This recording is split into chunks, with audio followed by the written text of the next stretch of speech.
பொள்ளாச்சியில் காராள வம்சம் கலை சங்கத்தின் சார்பில் வள்ளி கும்மியாட்டம் சிறப்பாக நடைபெற்றது.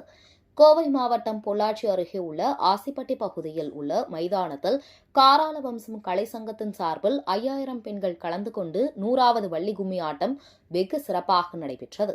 பொள்ளாச்சி மக்கள் நலசங்கத்தின் நிறுவனர் நித்யானந்தன் ஏற்பாட்டில் நடைபெற்ற இந்த வள்ளி கும்மி நிகழ்ச்சியில் கோவை சிரவை ஆதீனம் குமரகுரு சுவாமிகள் கலந்து கொண்டார்.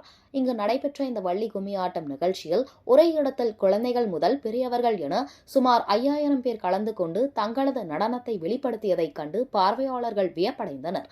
பொள்ளாச்சி சுற்றுவட்டார கிராம பகுதிகளில் இருந்து இதுவரை 8000 பெண்கள் இந்த வள்ளி கும்மி நிகழ்ச்சியை முழுவதுமாக கற்றுக்கொண்டதாகவும், வெறும் கலையாக கற்றுக்கொள்ளாமல் பெண்களின் மனநலம் உடல்நலம் சிறப்பாக அமையவும் தனிப்பட்ட ஒழுக்கத்தையும் கற்றுக்கொண்டு வருகின்றனர் என்றும், இதில் சிறியவர்கள் முதல் இளம்பெண்கள் மற்றும் 30% குழந்தைகள் வள்ளி கும்மி கலையை கற்றுக்கொண்டு வருவதாகவும், இதன் மூலமாக தனிமனித ஒழுக்கம், பண்பாடு, சமுதாய மாற்றம் நிகழ்கிறது என்றும், இந்த கலையானது இன்னும் 5 ஆண்டுகளில் பொள்ளாச்சி பகுதியில் 1 லட்சம் வள்ளி கும்மி கலைஞர்களை உருவாக்கப்படும் என்பது லட்சியம் என நிகழ்ச்சி ஏற்பாட்டாளர்கள் தெரிவித்துள்ளனர்.